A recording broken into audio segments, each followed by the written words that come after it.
Coming up, they are our companions, our comforters, our commanders, but most of all, dogs are our friends. Today, we're celebrating the pooches of all shapes and sizes, backgrounds, and those who work tirelessly to help them. As we get set for the biggest event in East Tennessee that will have tongues and tails wagging, it's Mardi Growl time. So we get ready to celebrate man's best friend today. Hello, everyone, and welcome to this celebration of our four-legged friends. You know, the ones with the muddy paws and wet noses, our dogs. I'm Brittany Bailey. And I'm John Becker. We're so glad you're with us. Both of us are true dog lovers, and like you, we are looking forward to Mardi Growl. That is this Saturday, the first one in March, Saturday, March 1. Mardi Growl has been around for nearly 20 years, and it started with humble beginnings. It's now one of the top spring flings. For the past 17 years, dogs of all shapes and sizes have paraded their owners through downtown Knoxville, all in celebration of Mardi Growl. February 2008 was our first inaugural Mardi Growl for the city of Knoxville. The inaugural Mardi Growl came together swiftly as a creative way to spotlight a new dog park in downtown Knoxville. For the city's director of special events, it exceeded expectations. We really were happy if we got 20 animals, 20 pets to sign up, we were going to count that as a huge success. We had over 100 show up for the first year. Since day one, Mardi Growl has benefited Young Williams Animal Center. Volunteer Raymond Wagner remembers the very first parade. It started snowing, that's what I remember, and it was very cold. And because it was one of the new events here, it was a whole lot different than what it is today. Young Williams eventually took over the planning and executing of Mardi Growl, giving mutts from the shelter a chance to strut their stuff. It's now developed into being one of the really great events of Knoxville, and I hope that many people will show up for it because it's such a good thing for the animals. Mardi Growl has grown so much, it's actually outgrown the original parade route and venue. Kendra Brewer says organizers had to move it to a bigger location. And then it just kept growing, and so now the festivities end at World's Fair Park.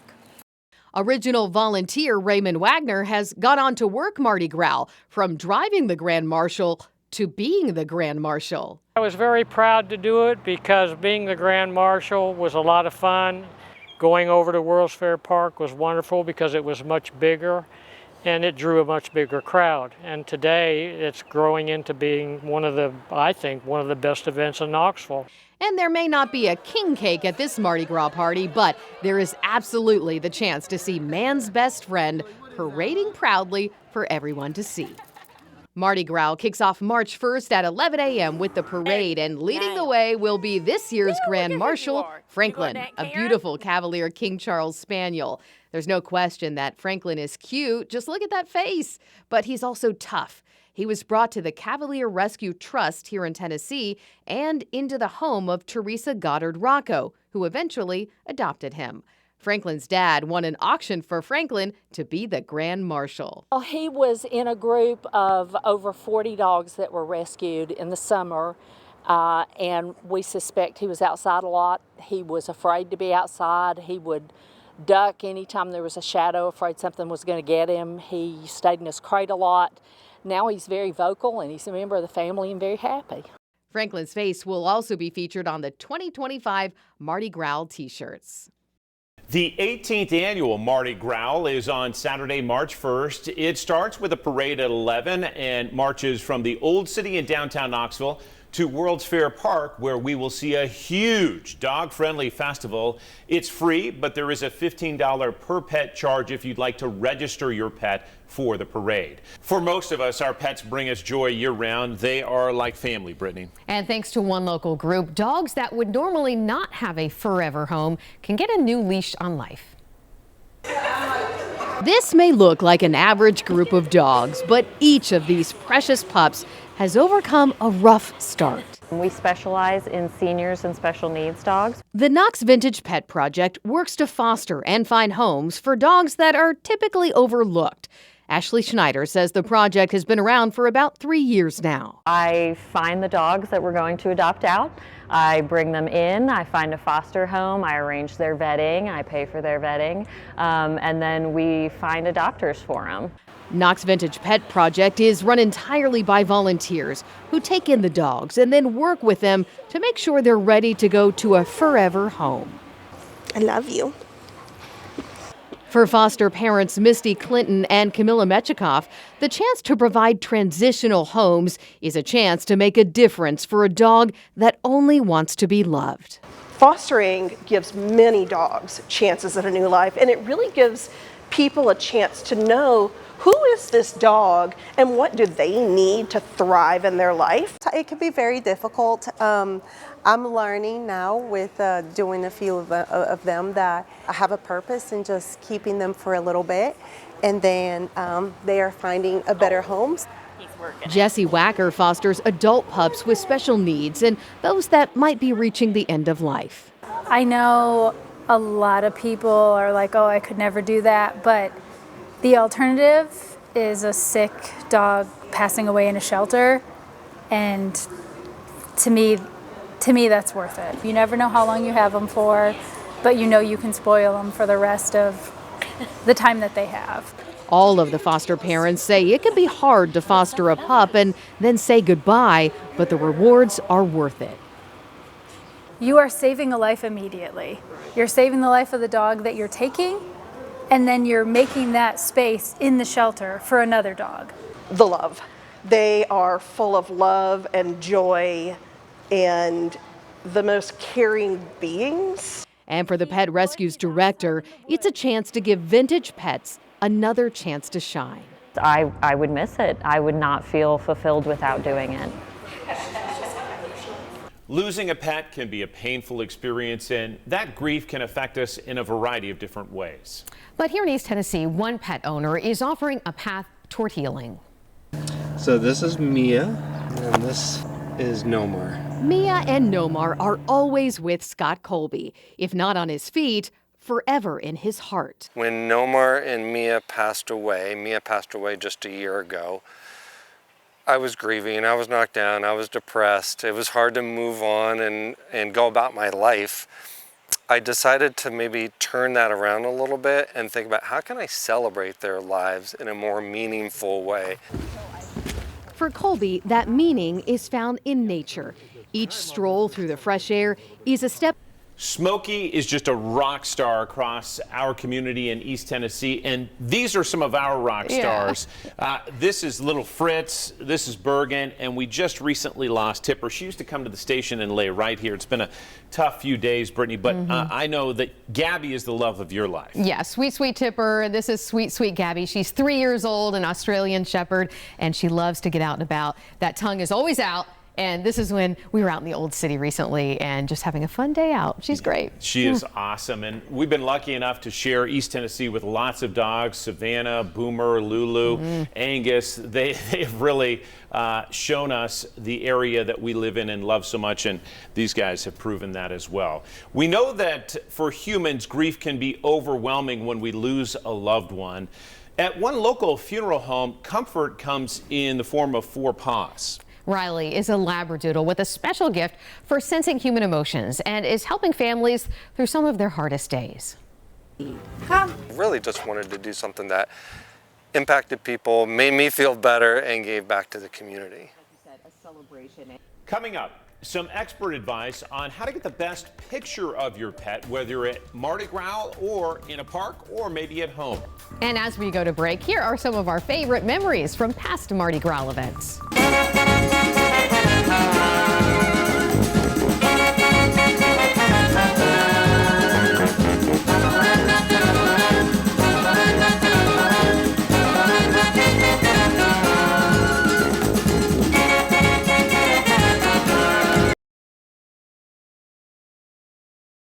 Most dog owners admit they have more photos of their pups than they do their significant others, but photographing dogs is not always easy. First, They don't like to pose like people, and second, they typically don't sit for very long. A professional photographer, Stephanie Richer, has these tips, though, to get that spot-on photo with the help of her muse, her dog Bronx. My name is Stephanie Richer, and I am the owner-operator of Stephanie Richer Photography. You know, if there's one thing I can tell you about dogs, when you're taking their picture, you have to be patient and be ready. That's because dogs are always going to have distractions around them. You know, a lot of times, to use a popular pop culture example, you hear people say, she understood or he understood the assignment. The dog doesn't understand the assignment.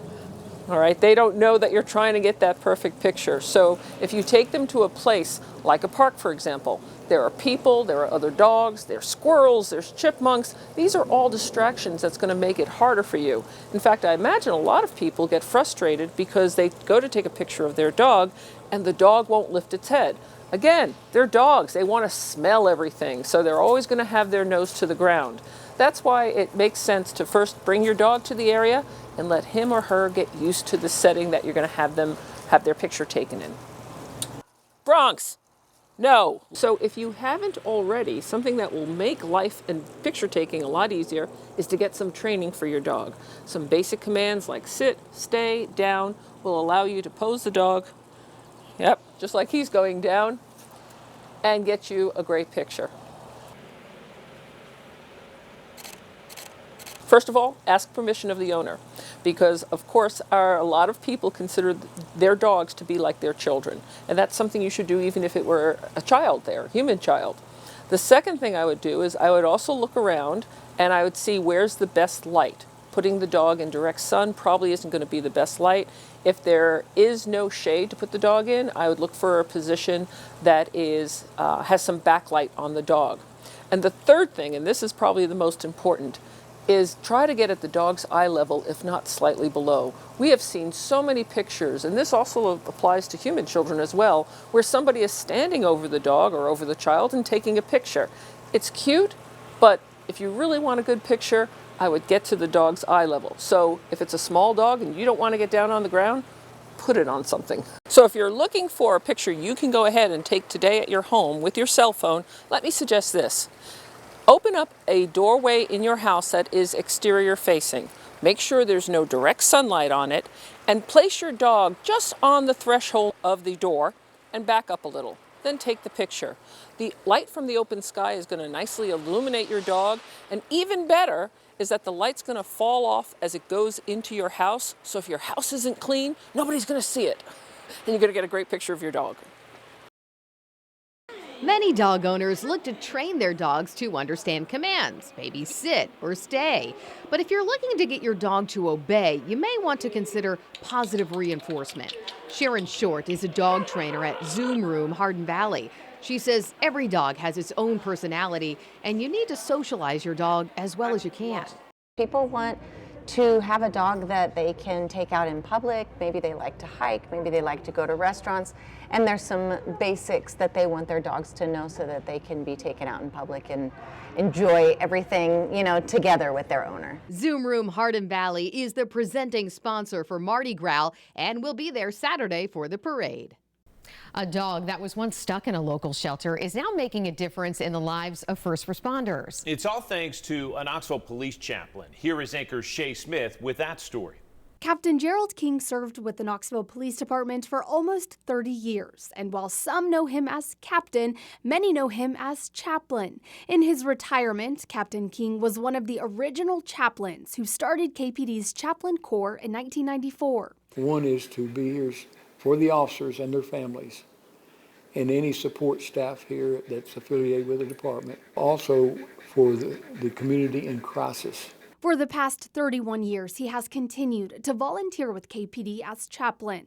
But there's also another chaplain, almost as well known as Captain King. Purpose for us, lower key. Shh. He just won't be petted. This chaplain has 4 legs and a tail. Captain King says after his wife passed away and he had to put down his Yorkie, who he had for 17 years, his daughter encouraged him to get another dog. And told him who I wanted to see. They brought him in there, and we just kind of bonded right away. He adopted Loki, a Norwegian elk hound, from Young Williams Animal Center, and soon enough, Loki became an honorary chaplain. I got this idea. I'd had it before a long time as a chaplain, thinking, if we had a support dog. Since then, Captain King has brought prayers to officers, while Loki has brought the licks. And there's 42 of them, so he went around to every one of them, and I said, now if he stops at you, he's wanting you to pat him, or he senses a stress that you may have. The two chaplains make their rounds at the police department, go to events, and sometimes go to scenes. But regardless of where you might see them, you'll always be met with a smile from one chaplain and a tail wag from the other. In Knoxville, I'm Shay Smith. One family in Knox County says they have faith in humanity after a community-wide search lasting 9 days led them to reuniting with their family dog. Reporter Olivia Dagg has more on Ollie's journey. This is Ollie. She's a 10-month-old doodle mix, but she really scared her family over 9 days while she was wandering through Knox County. Luckily, she is back home and safe and sound with her family, thanks to some help from the community. The night of the 4th of July, the Oliver family didn't sleep. There was fireworks going off, all around us. So she was just so scared, she just kept running and wouldn't stop. Instead, they searched for their furry family member, Ollie. Pam Olive asked people to keep an eye out on Facebook. But what she and her family didn't expect was her post racking up hundreds of shares online. Next to where we're at, there was like 46,000 views. I got calls from West Tennessee, Georgia, Kentucky, Johnson City. One person searched with a drone, and the community even organized a search party. I'm going to guess probably in the neighborhood of 200 people were out there. But after a few sightings, I lose hope in finding her eventually. But no one could catch her, and they decided to call professionals out of Sevierville with Smoky Mountain Rescue. They caught her 4.5 miles from home. Going home. The Olives say they can't thank the community enough. Gives us hope that there's really good people still. And now, Ollie has some new bling. It has a GPS tracker that if she bolts, we'll definitely be able to follow her. In Halls, I'm Olivia Dagg. And when we come back, we are celebrating quite possibly the most famous dog in the state of Tennessee. We're talking about Smokey and how he howled his way to becoming top dog on Rocky Top. And as we go to break, here are some more Mardi Growl fun photos.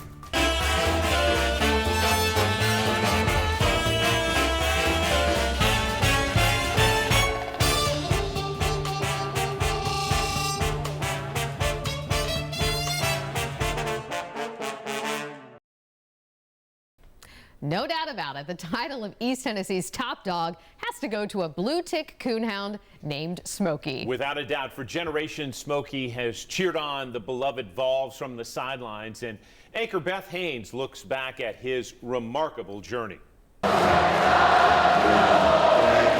For more than half a century, Smokey, the blue tick hound, has guarded these end zones.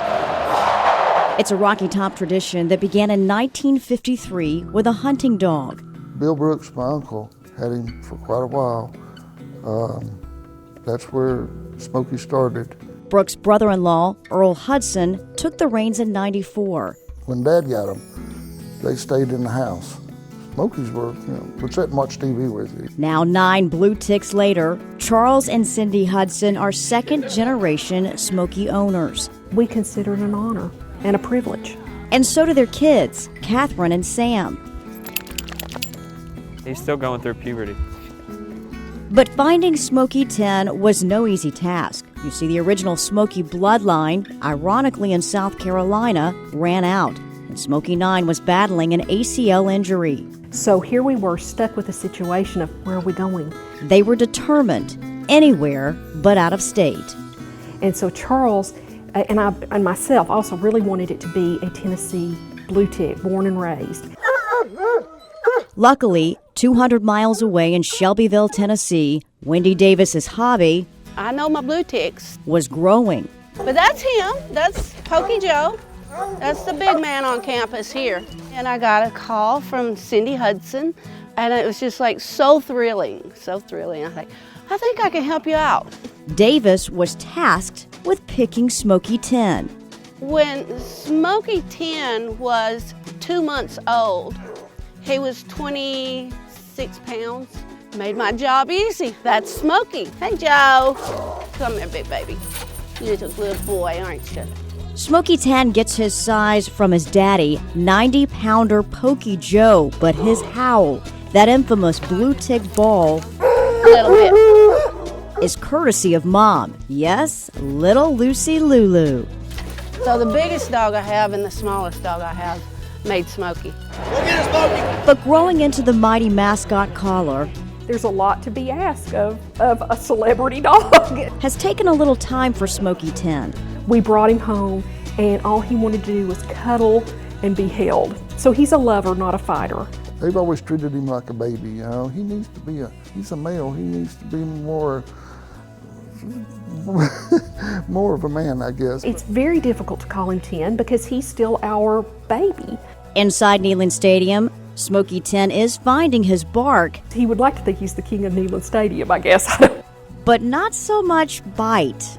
He's more timid than 9. He is only a year and a half. Still, the Hudsons and Davis couldn't be prouder when Smokey 10 takes the field. I'm so proud of him that he's doing well. It certainly hasn't hurt the breeding business. A lot of people come here for dogs now just because of that. Including former Vol and Kansas City Chiefs Eric Berry.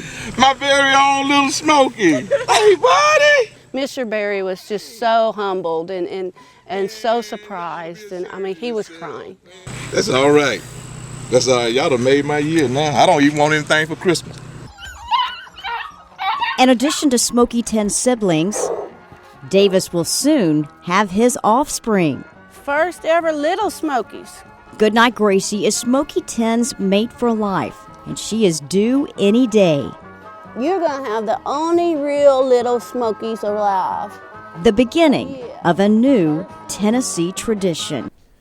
Smokey is just a rock star across our community in East Tennessee, and these are some of our rock stars.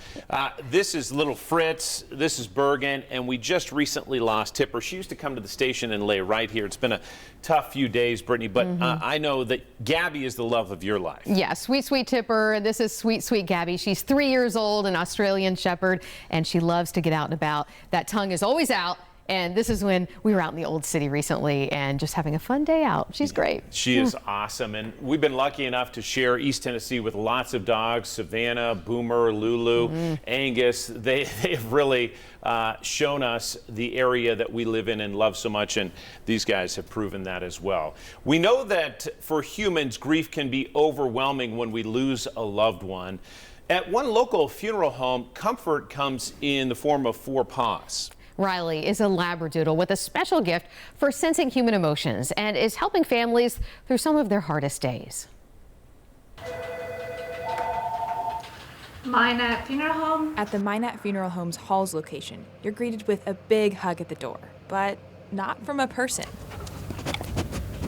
This is Riley, a 4-year-old Labradoodle trained to be a calming presence in life's hardest moments. He's certified to visit funeral homes, nursing homes, and hospitals. But most days, he's here at Minot, ready to welcome his next friend. He knows all about everybody, and he's in their business. Keith knows that move well. Riley is his dog, better, his shadow. He got him at 11 weeks old, and they've been inseparable ever since. He knows what he's doing, and I guess that's my biggest learning curve for myself is understanding who he is and what he does. Do you think he knows more than you do? Oh, yeah. Absolutely. He can sense things that I never would notice. You ready for your close-up? His Labrador Poodle mix makes him a natural, and he's got a knack for noticing who needs the most support in a room. Keith's got plenty of stories to prove it. When the service first started, the mother started to cry a little bit, and he heard her specifically and ran to her, sat in the front pew, laid his head in her lap, and wouldn't budge after that. She said he knew what I needed when no one else understood anything. And Riley doesn't just care for families. He looks out for his dad, too. When Keith lost his mom recently, Riley stayed close, making sure his dad was okay. During the whole visitation, he stayed right beside of me. He was making sure I was taken care of. That's what Riley does. He pays attention, always looking out for who needs the most comfort. He loves his job, and he takes it very seriously. People walk through these doors in all kinds of ways, grieving, celebrating, remembering, and Riley adapts to it all. He uses those big human eyes to make sure everyone feels seen. In Knoxville, I'm Jillian Taylor. Families can request Riley or Rambo, the funeral home's other comfort dog, to have four-legged comfort as they say their goodbyes. Well, Mardi Growl, again, is on Saturday, March 1st. It comes with a parade at 11 that marches from the Old City in downtown Knoxville to World's Fair Park, where there is a huge dog-friendly festival. That festival is free. There is a $15 per pet charge if you'd like to register your pet for that parade, so keep that in mind. And no matter how you celebrate your dog, remember to give them a little extra belly rub from us and treats this weekend. Yeah, for sure. That certainly is going to do it for us. But thanks for watching, both the humans and the pets out there.